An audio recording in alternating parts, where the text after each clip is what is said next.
साथियों नमस्कार। आज की इस वीडियो में हम बात करेंगे उस आदेश के बारे में जिसका सभी साथियों को बेसब्री से इंतज़ार था। आखिर आदेश आ ही गया। आज की इस वीडियो में हम ये देखते हैं इस आदेश में क्या कुछ खास रहा, क्या कुछ नया है, क्या परिवर्तन हुआ है, कैसे अतिथि शिक्षकों की नियुक्ति होगी, क्या प्रक्रिया होगी, कब तक नियुक्ति होगी, कब तक मानदेय दिया जाएगा और कैसे और कब अतिथि शिक्षकों को पोर्टल पर अपडेट किया जाएगा। तो चलिए शुरू करते हैं साथियों आज का वीडियो। सबसे पहले हम देख लेते हैं ये जो आदेश हैं लोक शिक्षण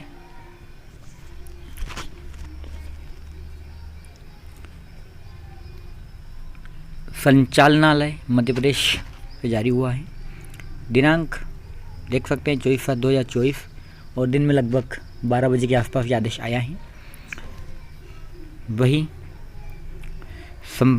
किस किस को प्रति भेजी गई हैं तो समस्त संभागीय संयुक्त संचालक लोक शिक्षण, समस्त जिला शिक्षक अधिकारी मध्य प्रदेश, समस्त विकासखंड शिक्षा अधिकारी, समस्त संस्कृत प्राचार्य higher secondary school Madhya Pradesh. इस लेटर का अपन क्रमांक देख सकते हैं।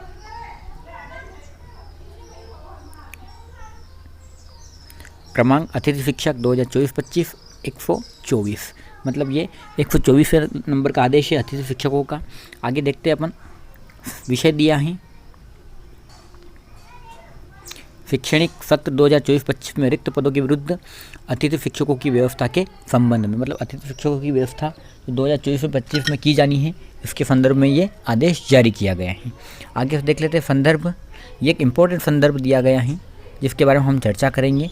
इस आदेश के बारे में जो 4/7/2019 को जारी हुआ था, मतलब 4 जुलाई 2019 को ये आदेश जारी किया गया था और इस आदेश को देखना हमारे लिए अत्यंत आवश्यक है क्योंकि इस आदेश के आधार पर ही हमारी नियुक्ति होगी। आगे देखते हैं हम जो नॉर्मल बातें दी गई हैं।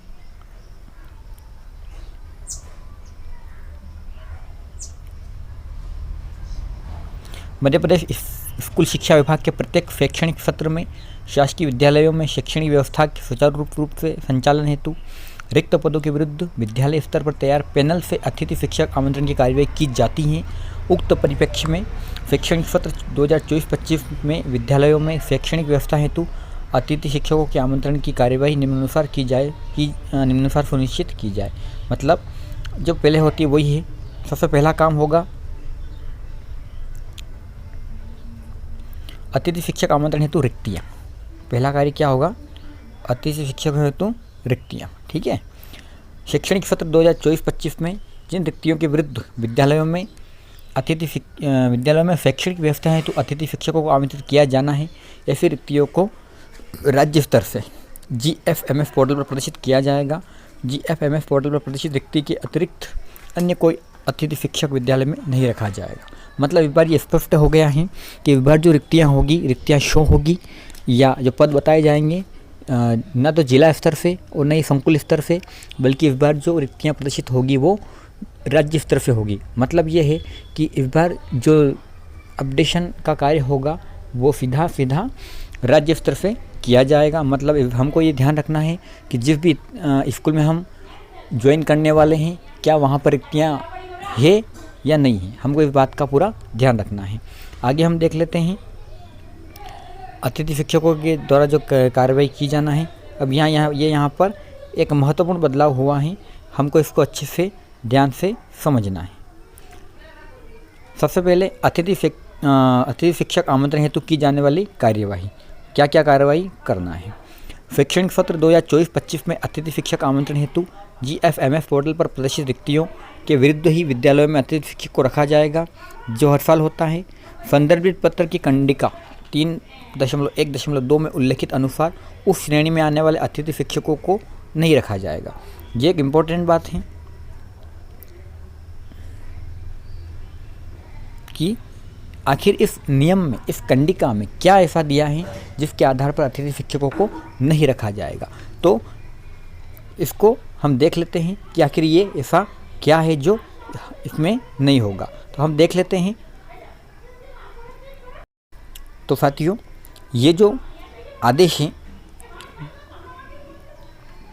4/7/2019, जिसका संदर्भ आज के आदेश में दिया गया है कि 4/7/2019 को जारी किए गए आदेश के अनुसार ही अतिथि शिक्षकों की नियुक्ति होगी। उसके 3.1.2 कैंडिका के अनुसार ही ये नियुक्ति होगी। तो ये जो लेटर है 2019 में जारी किया गया था लोक शिक्षण संचालनालय मध्य प्रदेश गौतम नगर भोपाल से, और दिनांक देख सकते हैं अपन 4/7/2019।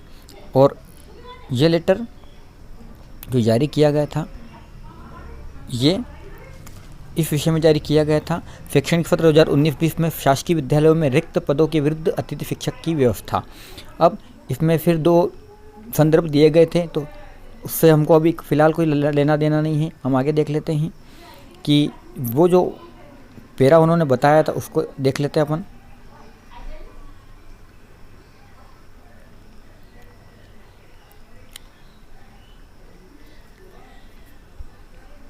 ये जो नियम है ये देख लेते हैं। सबसे पहला जो बिंदु है 3.1 बिंदु 2.8 के अनुसार आवेदक को अध्यापन कार्य हेतु आमंत्रित करने से पूर्व निम्नानुसार कार्रवाई पूर्ण की जाए। 3.1.1 स्कोर कार्ड में प्रदर्शित अंकों का मिलान मूल अंक सूची से किया जाए। ठीक है, जो हमको देखना है वो ये है, अतिथि शिक्षक के रूप में गत वर्ष 30% से कम परिणाम वाले आवेदक को नहीं लिया जाएगा। मतलब ऐसे अतिथि शिक्षक जो गत वर्ष या जिनका अपने विषय में गत वर्ष 30% से रिजल्ट कम रहा है, उन अतिथि शिक्षकों को विद्यालय में आमंत्रित नहीं किया जाना है। मतलब ये है कि जिन अतिथि शिक्षकों को या जिन अतिथि शिक्षकों का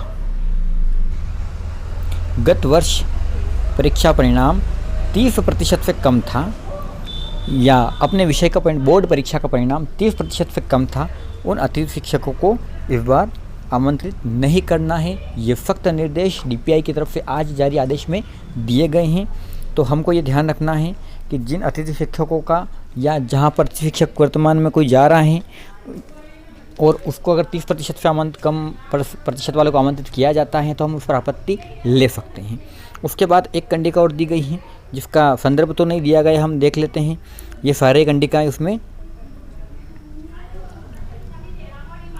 विद्यालय द्वारा अभ्यर्थी से इस आशय का स्वघोषणा प्रशस्ति पत्र लिया जाए कि उसके विरुद्ध लैंगिक अपराधों से बालकों का संरक्षण अधिनियम 2012 तथा किशोर न्याय बालिका की देखरेख तथा संरक्षण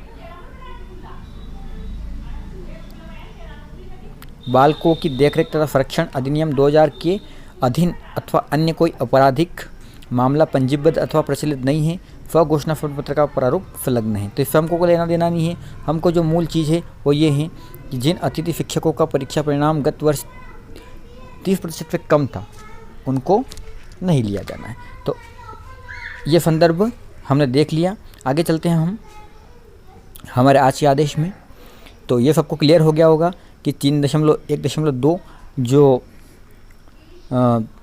संदर्भ है वो किस में है, मतलब 30% से कम वाले अतिथि शिक्षकों को नहीं लिया जाएगा।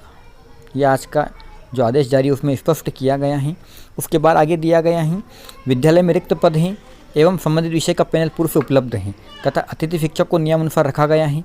ऐसे पूर्व से कार्यरत अतिथि शिक्षक को माननीय उच्च न्यायालय द्वारा दिनांक 11/10/2018 को दिए गए निर्णय के निम्नानुसार कंडिका 27 3 का पालन किया जाएगा। The vacancies if any the guest teacher engaged in performance to the circular dated 7/7/2018 shall be filled up on the basis of merit list school wise already prepared. मतलब स्कूल से जो पूर्व में पैनल तैयार किया गया है उसके आधार पर ही अतिथि शिक्षकों को नियुक्त किया जाए, ये इस आदेश में कहा गया है। अतिथि शिक्षक पोर्टल पर आवेदक को जिस पैनल का स्कोर कार्ड जनरेट है केवल उसी पैनल में ज्वाइनिंग दी जाएगी। मतलब बहुत सारे अतिथि शिक्षक साथी क्या हैं, एक से अधिक सब्जेक्ट की योग्यता रखते हैं, तो उस अतिथि शिक्षक को उसी पैनल में ज्वाइनिंग मिलेगी जिस पैनल में उसका नाम सम्मिलित है। आगे हम देखते हैं, विगत सत्र 2023-24 में कार्यरत अतिथि शिक्षक द्वारा जिस विद्यालय में कार्य किया है उस विद्यालय में अतिथि शिक्षक द्वारा स्वयं के लॉगिन आईडी पर ज्वाइनिंग की सुविधा उपलब्ध कराई गई है। अतः अतिथि शिक्षक द्वारा GFMS पोर्टल पर निर्धारित समयावधि में संबंधित विद्यालय में ज्वाइनिंग दर्ज की कार्रवाई की जाएगी।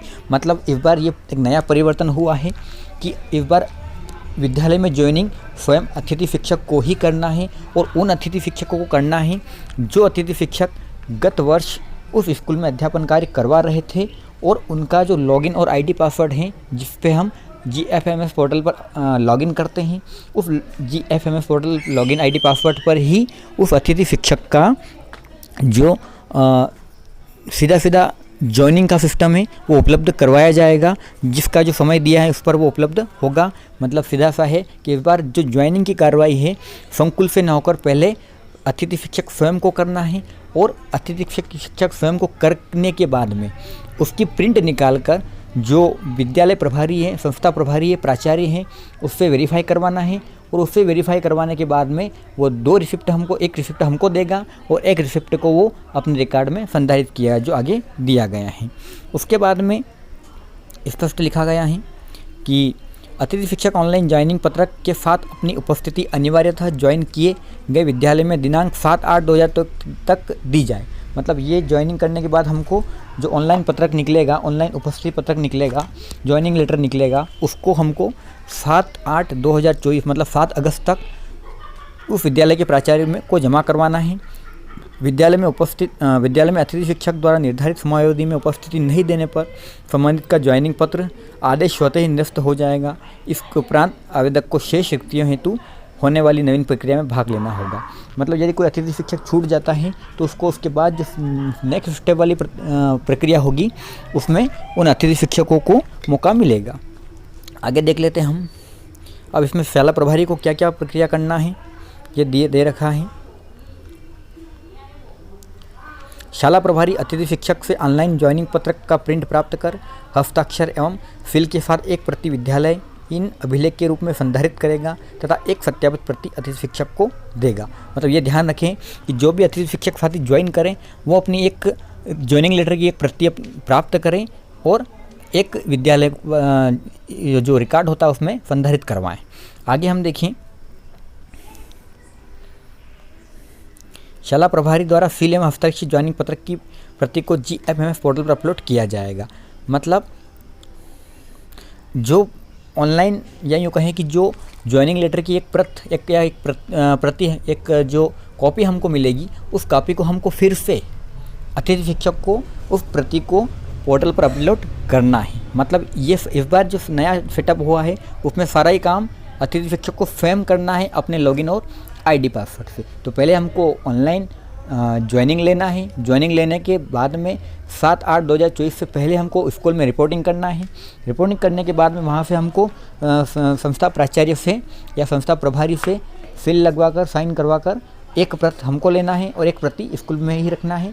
वो प्रति जो हमने ली है उसको लेकर हमको हमारा जो GFMS पोर्टल है, अतिथि शिक्षक प्रबंधन प्रणाली पोर्टल है, उस पर हमको हमारे लॉगिन आईडी पासवर्ड से अपलोड करना है। उसके बाद पूरी समय सारणी जारी की गई है कि कब कब कौन सी कार्रवाई की जानी है। सबसे पहले जो कार्रवाई करनी है, अतिथि शिक्षक आमंत्रण हेतु GFMS पोर्टल पर रिक्तियों का प्रदर्शन, तो ये कब तक होगा, ये जो होगा ये 30/7/2024 मतलब 30 जुलाई को जो रिक्तियाँ हैं वो अपडेट हो जाएगी। उसके बाद में सेकंड जो है, अतिथि शिक्षक द्वारा GFMS पोर्टल पर ज्वाइनिंग दर्ज करना एवं शाला प्रभारी से प्राप्त सत्यापित ज्वाइनिंग पत्रक की छाया प्रति को पोर्टल पर अपलोड करना। तो इसकी समय सीमा दी गई है, इसकी समय सीमा है 1 अगस्त 2024 से 7 अगस्त 2024। मतलब हमको 1 जुलाई को 1 अगस्त को ही ये सारी प्रक्रिया को कंप्लीट करना है। उसके बाद में हम आगे देखें तो शाला प्रभारी द्वारा किया जाने वाला जो कार्य है वो ये है, शाला प्रभारी GFMS पोर्टल पर ज्वाइन किए अतिथि शिक्षक का प्रमाणीकरण करना। ये काम कब से कब होगा, तो इसकी भी जो डेट है वो यही है 1/8/2024 से 7/8/2024 तक। मतलब अतिथि शिक्षक ध्यान रखें कि जैसे ही रिक्तियाँ अपडेट होती हैं उसके अगले दिन ही ये सारी प्रोसेस कंप्लीट कर लें। उसके बाद में इसके अतिरिक्त जो और जानकारी दी गई है, इसके अतिरिक्त ऐसे विद्यालय जहां नियमित शिक्षक पदस्थ होने के उपरांत भी संपूर्ण शैक्षणिक सत्र के लिए अनुपलब्ध हैं, ऐसे विद्यालयों हेतु रिक्ति अपडेशन हेतु संकुल प्राचार्य द्वारा GFMS पोर्टल पर निम्नानुसार कार्रवाई की जाए। अब ऐसी स्थिति जहां पर कोई जो महिला शिक्षक हैं वो मैटरनिटी लीव पर हैं, या कोई शिक्षक हैं जो उच्च शैक्षणिक योग्यता के लिए छुट्टी पर हैं, या कोई अन्य ट्रेनिंग्स में हैं जो ज़्यादा समय के लिए हैं, तो वहाँ पर रिक्तियों का अपडेशन संकुल द्वारा किया जाएगा। उसकी पूरी जानकारी दी गई है। संकुल प्राचार्य द्वारा GFMS पोर्टल पर नियमित शिक्षक के अनुपलब्ध होने का कारण, मतलब कारण बताना है कि अनुपलब्ध क्यों है, एवं आदेश की प्रति अपलोड करते हुए रिक्वेस्ट दर्ज करना। ये होगा 1 अगस्त से 4 अगस्त तक। उसके बाद आगे की जो प्रोसेस होगी वो संकुल प्राचार्य द्वारा प्रेषित की गई रिक्वेस्ट का परीक्षण उपरांत संचालनालय स्तर से अनुमोदन की कार्रवाई। मतलब यहाँ से रिक्वेस्ट प्रेषित करने के बाद इसको अप्रूव कौन करेगा, तो ये सीधा DPI से किया जाएगा। ये कार्य होगा 5 से 6 अगस्त तक, मतलब 5 और 6 अगस्त को ये कार्य पूर्ण हो जाएगा। उसके बाद में आगे की जो प्रक्रिया होगी, अतिथि शिक्षक GFMS पोर्टल पर ज्वाइनिंग दर्ज कर शाला प्रभारी से प्राप्त सत्यापित ज्वाइनिंग पत्र की छायाप्रति को पोर्टल पर अपलोड करना। ये होगा 6 से 7, मतलब सीधी बात है, ये जो प्रक्रिया ये उनके लिए होगी जो शिक्षक नियमित शिक्षक होने के बाद भी अगर वो शिक्षक अनुपलब्ध हैं, किसी कारण से मैटरनिटी लीव हैं या अन्य ट्रेनिंग्स में हैं या अन्य उच्च शैक्षणिक योग्यता के लिए छुट्टी पर हैं, ज़्यादा दिनों की छुट्टी पर हैं, तो वहाँ पर जो रिक्तियाँ क्रिएट होगी नई, वहाँ पर ये कार्रवाई उनको स्वयं कार्रवाई करना है। उसके बाद हम आगे देखें, एक और जो मुख्य बात दी गई है, ये प्रथमतः पूर्व से नियमानुसार कार्यरत अतिथि शिक्षकों की ज्वाइनिंग के बाद शेष रिक्तियों के लिए स्कोर कार्ड के आधार पर मेरिट क्रम में शाला विकल्प चयन उपरांत आवंटित विद्यालय में ज्वाइन कर सकेंगे। अब ये है कि जहाँ पर अतिथि शिक्षकों के लिए पैनल उपलब्ध नहीं है, तो वहाँ पर नए अतिथि शिक्षकों का पैनल बनाया जाएगा। उस पैनल के आधार पर सबसे ज़्यादा मेरिट या सबसे ज़्यादा स्कोर वाले अतिथि शिक्षक को आमंत्रित किया जाएगा और यही कार्रवाई की जाएगी। कुछ सामान्य निर्देश इस बार दिए गए हैं, जिनको हम फटाफट देख लेते हैं। सबसे पहला जो निर्देश है, अतिथि शिक्षकों की व्यवस्था उपलब्ध मानव संसाधनों के सर्वोत्तम उपयोग सुनिश्चित करते हुए एवं आवश्यक बजट की उपलब्धता के आधार पर की जाएगी। मतलब वही यदि एक परिसर एक शाला है तो वहाँ पर अगर अतिथि शिक्षकों की आवश्यकता है तो ही की जाए, जो बजट की उपलब्धता उसके आधार पर की जाएगी। दूसरा है, विद्यालय में नियमित शिक्षक की उपलब्धता होने पर अतिथि शिक्षकों का आदेश एवं सेवाएं स्वतः ही समाप्त हो जाएगी। मतलब हम जो इंतज़ार कर रहे थे कि जो 2 सितंबर 2023 को जो घोषणाएं की गई थी माननीय मुख्यमंत्री के द्वारा कि 1 वर्ष का अनुबंध की जो कार्रवाई होगी वो शायद इस बार हो सकती है, तो वो इस बार भी नहीं हुई है। स्पष्ट लिखा गया है कि यदि बीच में नियमित शिक्षक आ जाता है तो अतिथि शिक्षक की जो सेवाएं हैं वो स्वतः ही समाप्त मानी जाएगी। उसके बाद हम आगे देखें, शाला प्रभारी कार्यरत अतिथि शिक्षक की विद्यालय में मासिक उपस्थिति माह के अंतिम दिवस संकुल प्राचार्य कार्यालय में जमा करेंगे। मतलब ये है कि इस बार इन्होंने पहले स्पष्ट कर दिया है कि जो जानकारियां हैं हर माह की उपस्थिति के अंतिम दिवस में संकुल प्राचार्य को प्रेषित करना होगी, ये संस्था प्राचार्य का कार्य होगा। उसके बाद संकुल प्राचार्य विद्यालय में अतिथि शिक्षक की मासिक उपस्थिति के आधार पर आगामी माह के प्रथम 2 दिवस में अतिथि शिक्षकों का मानदेय जनरेट कर विकासखंड शिक्षा अधिकारी कार्यालय में जमा करेंगे। मतलब ये है कि इस बार जो मानदेय जनरेशन का कार्य है या यूँ कहें कि जो बिल बनाने का कार्य है वो प्रथम 2 दिवस में ही संकुल प्राचार्य या संकुल से करना है। और उसके बाद में विकासखंड शिक्षा अधिकारी का जो काम है वो विकासखंड शिक्षा अधिकारी प्रतिमाह की 7 तारीख तक अनिवार्यतः, मतलब एक जो घोषणा मुख्यमंत्री द्वारा की गई थी तत्कालीन मुख्यमंत्री द्वारा कि एक निश्चित दिनांक तक वेतन भुगतान की कार्रवाई की जाएगी, तो वो इस बार शायद पूरी होती हुई दिख रही हैं कि विकासखंड शिक्षा अधिकारी प्रतिमाह की 7 तारीख तक अनिवार्यतः अतिथि शिक्षकों के मानदेय को का परीक्षण कर भुगतान किया जाएगा। उसके बाद में अगली जो मुख्य बात दी गई है, विकासखंड शिक्षा अधिकारी अतिथि शिक्षकों को दिए गए मानदेय भुगतान की जानकारी की प्रविष्टि GFMS पोर्टल पर 10 तारीख तक अनिवार्यता करेंगे। मतलब जो सारी मानदेय भुगतान की प्रक्रिया होगी वो प्रत्येक माह की 1 तारीख से 10 तारीख तक पूर्ण करना है। मतलब प्रथम 31 या यूँ कहें कि माह के अंतिम दिवस विद्यालय प्राचार्य को उपस्थिति संकुल प्राचार्य को भेजना है। अगले माह के प्रथम 2 दिवस में यह संकुल प्राचार्य को बिल जनरेट का कार्य करना है। उसके बाद में अगले माह की 7 तारीख तक जो BO हैं या विकासखंड शिक्षा अधिकारी हैं उसको सभी अतिथि शिक्षकों का मानदेय भुगतान करना है और भुगतान की जानकारी अगले उसी माह की 10 तारीख तक अनिवार्यतः पोर्टल पर अपडेट करना है। उसके बाद में आयुक्त द्वारा अनुमोदित दिया गया है जो के द्विवेदी हैं लोक शिक्षण संचालक, उनके द्वारा ये लेटर आज 24/7/2024 को जारी किया गया है और सभी को ये प्रतिलिपि भेजी गई हैं। तो साथियों, जिस आदेश का हमको इंतज़ार था वो आज आ चुका है। तो सभी अतिथि शिक्षक इस बात का ध्यान रखें कि जैसे ही रिक्तियाँ पोर्टल पर अपडेट होती हैं, अपडेट होने के बाद में सभी रिक्तियाँ देखें और उन्हीं स्कूलों में ज्वाइन करें जहाँ पर रिक्तियाँ अपडेट की गई हैं। साथ ही इस बात का विशेष ध्यान रखें कि जो समय सीमा दी गई है उसमें सभी कार्य पूर्ण करें, अन्यथा फिर हमको सेकंड फेज़ का इंतज़ार करना होगा और जिसका नुकसान सीधा अतिथि शिक्षक साथी का होगा। तो साथियों, वीडियो अच्छा लगा हो तो अधिक से अधिक लाइक करें, शेयर करें, चैनल को सब्सक्राइब करें।